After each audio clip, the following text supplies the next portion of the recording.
Novamente na TV, novamente no ar. Estamos num programa que é gravado.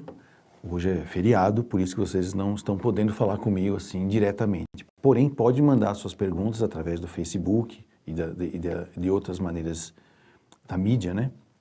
Para a gente poder, na próxima programa, que vai ser ao vivo, a gente poder responder essas perguntas. Hoje eu estou fazendo uma resenha do que foi os últimos 2 programas em que nós fizemos uma espécie de fundamentação do porquê e de como que nós vamos estar apresentando o Evangelho dessa maneira, como se ele fosse um manual da vida e um manual do viver. Então, peguei o número 4 e para a gente poder entender essas 4 grandes forças e elementos desse ciclo, que nós chamamos de ciclo da humanização do planeta, né? A gente chama de humanização porque no mundo de expiação e provas, nós somos seres hominais, saindo do mundo primitivo, que são seres animais, ou seja, que são animados por instintos, para um mundo hominal, que é uma mistura de instintos com razão, que é onde nasce a emoção. E indo para um mundo de regeneração, que é a maneira pela qual nós vamos aos poucos deixando o nosso lado animal para buscarmos o nosso lado humano. Então é o ciclo da humanização. Esse ciclo da humanização faz com que nós vamos aos poucos transformando o que antes era um instinto animal, nós vamos transformando em vontade, né?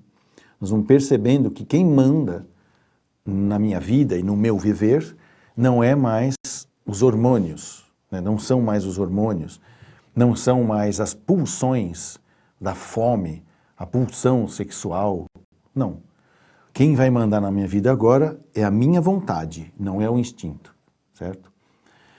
O que é? Nós conversamos então que vontade é algo que vem da essência da criatura divina, né? O divino é o criador, a criatura, portanto, é divina. Neste momento evolutivo, a criatura se dá conta e tem consciência de si. Então ela começa a perceber que certas pulsões instintivas não precisam ser atendidas, a não ser se ela quiser. Ou seja, nasceu à vontade. Ela tem o direito de escolher. Estou com fome, né? Vou comer agora ou não vou comer agora? Né? Pega um leão faminto e tenta explicar para ele que ele pode esperar um pouquinho para comer, né? Não precisa comer eu. Ele não tem isso. Bateu um instinto, ele vai comer o que tiver na frente, certo? Até existe, por exemplo, o tubarão, por exemplo. Não sei se você já percebeu, o pessoal comenta isso, né? Que tubarão não come ser humano. Não come. Mas eles não mordem? Mordem. Porque eles estão com fome e eles têm instinto. Não tem essa coisa, essa perninha de gente, eu não vou comer coxinha de gente. Não, ele morde. No que ele morde e ele sente o gosto do sangue e da carne humana, ele cospe, porque ele não gosta da nossa carne, ele gosta de peixe, certo? Mas ele morde, instintivamente. Você já pensou então, você está na rua, está com fome e morde? Morde o poste, morde um cotovelo de alguém, né? Morde a nuca, não tem isso. A gente acabou de desenvolver a vontade. Eu decido a hora que eu vou comer. Mesmo com fome, eu não vou comer na hora que a fome está batendo. Imagina então, quando nós vamos falar então das pulsões sexuais, né? Então, nós também podemos adiar a satisfação da nossa pulsão sexual para que ela seja exercida de uma maneira criteriosa, responsável, quiçá até respondendo a algum sentimento, né, de carinho e afeto com quem eu estou fazendo esse congresso sexual. Surgiu, então, o exercício da vontade. O instinto, portanto, que vira vontade, faz com que o nosso desejo vire impulso, certo? O que é impulso? Bom, o impulso é, vamos dizer assim, aquela energia que nos faz buscar a satisfação daquela necessidade. Se eu não tenho este impulso, eu não tenho por trás dele nenhuma vontade a ser exercida. Gerenciar os impulsos é que nos ajuda a elaborar a nossa vontade. fazer com que a nossa vontade fique, vamos dizer assim, educada e não simplesmente impulsiva, certo? E o impulso, que também vai ser, de uma certa maneira, racionalizado ou raciocinado pelos nossos pensamentos, faz com que ele possa se transformar em um sentimento. Então, por exemplo, vamos falar assim, quando você está andando pela rua, e eu, por exemplo, estou vendo, vejo uma moça bonita, e se eu falo para ela, nossa, fiquei apaixonado, na realidade eu estou racionalizando um impulso que vem da vontade de possuí-la sexualmente. Mas, com a minha evolução num mundo de regeneração, não vamos fazer isso. Então eu tenho dentro de mim desenvolvido mecanismos pelo qual eu vou racionalizar esse meu impulso e vou expressá-lo de uma maneira que seja aceitável, falando, por exemplo, sobre paixões, né? E logo em seguida, se eu tenho esse perfeito controle, esse perfeito adaptação à minha vida mental, e não é o corpo que manda em mim, e nem é mais o meu instinto que manda em mim, e também nem é mais o meu impulso que manda em mim, mas ele me direciona, eu posso direcioná-lo para que essa vontade seja atendida de maneira mais adequada. E mais para frente, num mundo perfeito, eu vou poder exercer a minha sexualidade única e exclusivamente por uma expressão máxima daquilo que existe entre dois seres humanos, que é o amor. Cá entre nós, num mundo como o nosso, que é bem materializado, não existe nada mais íntimo entre duas pessoas do que o congresso sexual. Não existe, né? E aí, então, é através desse exercício dos congressos que a gente vai aos poucos elaborando a vontade, o impulso e o pensamento, transformando eles em sentimentos. Se assim não fosse, normalmente, e isso ainda acontece em algum nível de consciência das pessoas, logo em seguida, você tendo a sua satisfação da sua vontade, você joga fora, né? Você põe para fora aquilo que você não precisa mais.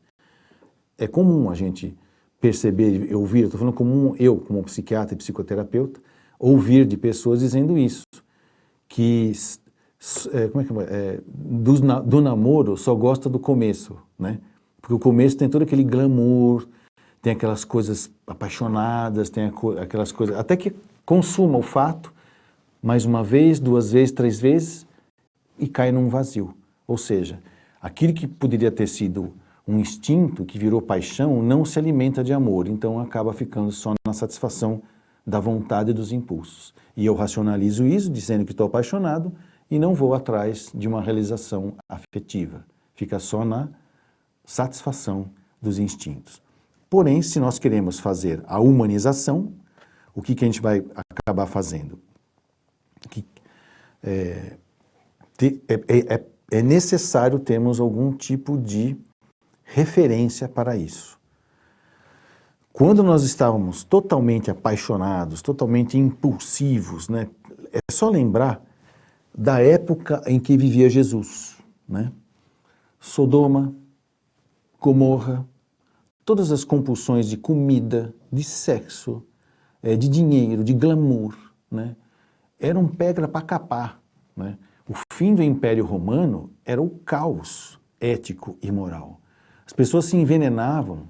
Vou envenenar ele porque se ele morrer eu pego as coisas dele. Era incrível. Existia uma inflação lá, inflação de escravos. Tinha tanto escravo naquela época que eles não tinham o que fazer. Então os donos dos escravos faziam o quê? Pegava lá seus 100 escravos e mandava cavar uma cova enorme.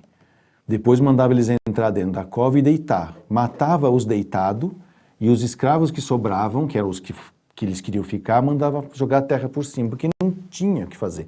Nós fazemos isso hoje em dia. Pensa bem, quando tem excesso de cebola, excesso de tomate no mercado, o que o pessoal faz para aumentar o preço? Joga fora, né? Queima. É meio parecido, só não faz isso com gente. Ou faz. Talvez faça ainda de maneira menos suspeita, ou menos aceitável, vamos dizer assim, né? Porém, se nós estamos passando por um mundo de regeneração, nós estamos exatamente nesse momento de crise, onde nós estamos revendo valores éticos e morais. E exatamente nesses momentos, como aconteceu lá no fim do Império Romano, surgiu alguém com uma ideia nova, uma boa nova, que foi Jesus, né?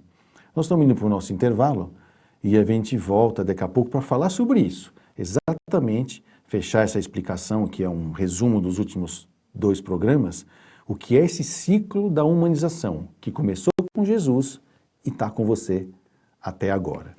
O que é o ciclo da humanização? Que nós vamos falar daqui a pouquinho, né? Nada mais é do que passar por todos aqueles processos que nós vemos lá de trás, né? Que é o biológico, o psicológico, o social, o espiritual, o elemento fogo, o terra, o ar e a água, né? Vivenciar a sua raiva, a sua culpa, o seu medo e o seu necessidade de controle, ter os seus instintos, os seus desejos, o seu raciocínio, a sua emoção, trabalhar a vontade, o impulso, o pensamento e o sentimento agora numa nova ordem de valores. É como se eu pudesse usar uma ferramenta nova para apertar o mesmo parafuso, só que agora encaixa perfeitamente, né, no parafuso e a alavanca é maior, na maneira em que eu consigo ter movimentos mais delicados, aonde eu fico sabendo quantos quilogramas de força eu posso apertar aquele parafuso com precisão e não mais aleatoriamente, como no mundo primitivo, como no mundo de expiação e provas e até mesmo no mundo de regeneração. O mundo de regeneração nos prepara para o mundo perfeito. Para isso eu preciso internalizar no mundo de regeneração esses novos valores éticos e morais, em que Jesus nos trouxe as ferramentas, né? O manual de conduta, que são o instrumento, as instruções e os instrutores, que nós vamos perceber que estão bem descritos no próprio Evangelho e na sequência dos seus capítulos. Vamos para o intervalo e nós vamos dar um preâmbulo dos capítulos. Até lá.